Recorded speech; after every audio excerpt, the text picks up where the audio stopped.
गुरु प्यारी साध संगत जी, नमस्कार जी। आप सब कैसे हो? आशा करती हूँ बाबा जी के श्री चरणों में अरदास करती हूँ कि मालिक के कृपा से, निरंकार दातार की मेहरबानी से आप सब बहुत खुश होंगे, मौज बहार में होंगे और अवश्य ही भजन सिमरन में होंगे। साध संगत जी, मैं हाजिर हूँ आज आप सभी से एक बहुत ही खूबसूरत साखी साझा करने के लिए। उम्मीद करती हूँ ये साखी आप सभी को बहुत पसंद आएगी। तो साध संगत जी, चलिए आइए समय ना गवाते हुए साखी को आप सभी से साझा करते हैं जी। साध संगत जी, मकरंद पांडे के घर किसी संत की दुआ से एक बालक का जन्म हुआ। 13-14 वर्ष की उम्र में वह बालक ग्वालियर के पास किसी गांव में आम के एक बगीचे की रखवाली करने के लिए गया। उसका नाम तन्ना था। वह कुछ पशुओं की आवाज निकालना जानता था। हरिदास महाराज अपने भक्तों को लेकर हरिद्वार से लौट रहे थे। वे उसी बगीचे में आराम करने के लिए रुके।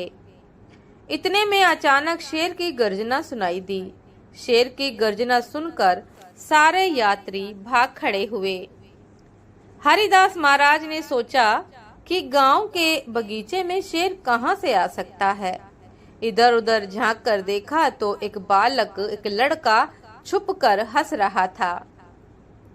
महाराज ने पूछा कि शेर की आवाज तुमने की है ना? तन्ना ने कहा कि हाँ। महाराज के कहने पर उसने दूसरे जानवरों की भी आवाज निकाल कर दिखाई।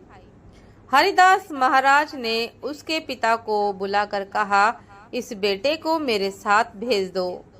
पिता ने सम्मति दे दी।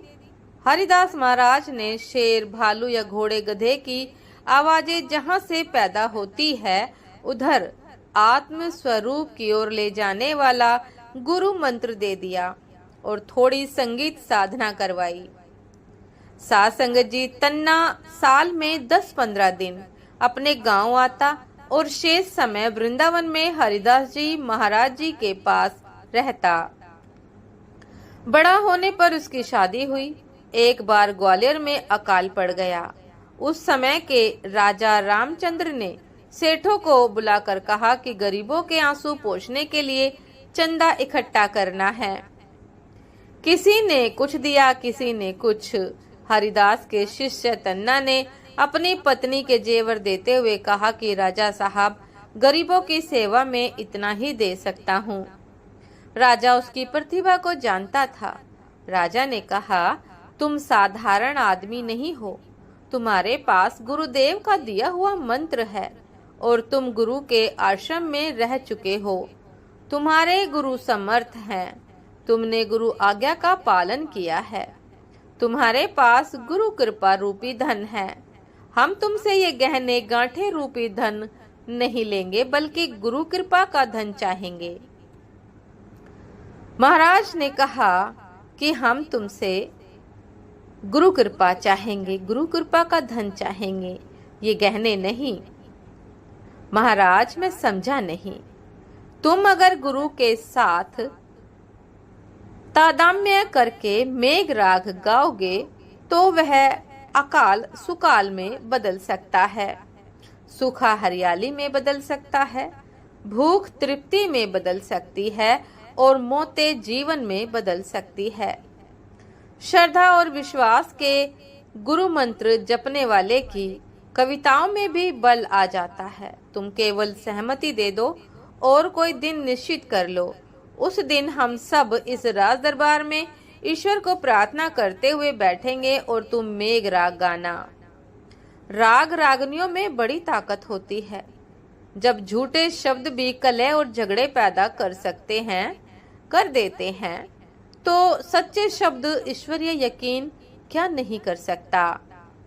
तो सच्चे शब्द और ईश्वर पर यकीन भरोसा भला क्या नहीं कर सकता। तारीख तय हो गई। राज्य में ढिंडोरा पीट दिया गया। उन दिनों दिल्ली के बादशाह अकबर का सिपह सालार ग्वालियर आया हुआ था। ढिंडोरा सुनकर उसने दिल्ली जाने का कार्यक्रम स्थगित कर दिया। उसने सोचा कि तन्ना के मेघ राग गाने से क्या सचमुच बरसात हो सकती है? यह मुझे अपनी आंखों से देखना है। कार्यक्रम की तैयारी हुई। तन्ना थोड़ा जप ध्यान करके आया था। उसका हाथ वीणा की तारों पर घूमने लगा। सबने अपने दिल के यकीन की तारों पर भी श्रद्धा के सुमन चढ़ाए।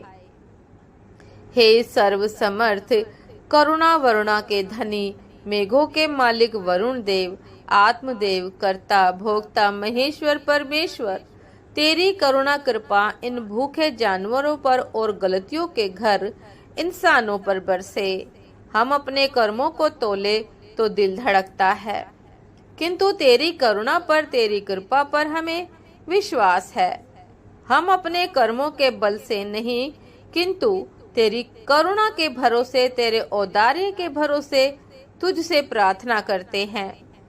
हे गोविंद, हे गोपाल, हे वरुण देव, इस मेघ राग से प्रसन्न होकर तुम अपने मेघों को आज्ञा कर सकते हो। तू अपने मेघों को आज्ञा कर सकता है और अभी अभी तेरे मेघ इस इलाके की अनावृष्टि को सुवृष्टि में बदल सकते हैं। साध संगत जी, इधर तन्ना ने मेघ बरसाने के लिए मेघ राग गाना शुरू किया और देखते ही देखते आकाश में बादल मंडराने लगे। ग्वालियर की राजधानी और राज दरबार मेघों की घटाओं से आच्छादित होने लगा। राग पूरा हो उसके पूर्व ही सृष्टिकर्ता ने पूरी कृपा बरसाई और जोरदार बरसात होने लगी। अकबर का सिपह सलार देखकर दंग रहा। वो तो दंग ही रह गया कि कवि के गाने में इतनी क्षमता है कि बरसात ला दे। सिपह सलार ने आगरा जाकर अकबर को यह घटना सुनाई। अकबर ने ग्वालियर नरेश को समझा बुझाकर तन्ना को मांग लिया। साध संगत जी, अब तन्ना कवि तन्ना नहीं रहे, बल्कि अकबर के नवरत्नों में एक रतन तानसेन के नाम से सम्मानित हुए। शब्दों में अद्भुत शक्ति होती है। शब्द अगर भगवान के हों तो भगवदीय शक्ति भी काम करती है। साध संगत जी, शब्द अगर मंत्र हो तो मांत्रिक शक्ति भी काम करती है। मंत्र अगर सतगुरु के द्वारा मिला हो तो उसमें गुरुत्व भी आ जाता है। साध संगत जी, ये थी आज की एक बहुत ही खूबसूरत साखी। उम्मीद करती हूँ ये साखी आप सभी को बहुत पसंद आई होगी। यदि पसंद आई हो साध संगत जी तो लाइक कमेंट शेयर करना ना भूलिएगा। चैनल पर जो भी नए हैं कृपा करके सब्सक्राइब कर लीजिएगा, ताकि चैनल पर मिलने वाली सभी शब्द साखियों की अपडेट आप सभी को समय पर मिलती रहे। साध संगत जी, आप हमें इंस्टाग्राम पर भी फॉलो कर सकते हैं। इंस्टाग्राम का लिंक डिस्क्रिप्शन बॉक्स में दिया गया है। तो साध संगत जी, दासी को भी आज्ञा दीजिए। आपसे फिर मुलाकात होती है एक नए शब्द साखी के साथ, एक नए गुरु के उपदेश के साथ। तब तक के लिए नमस्कार जी। सदा खुश रहिए, मुस्कुराते रहिए, भजन सिमरन अवश्य करते रहिए। नमस्कार जी।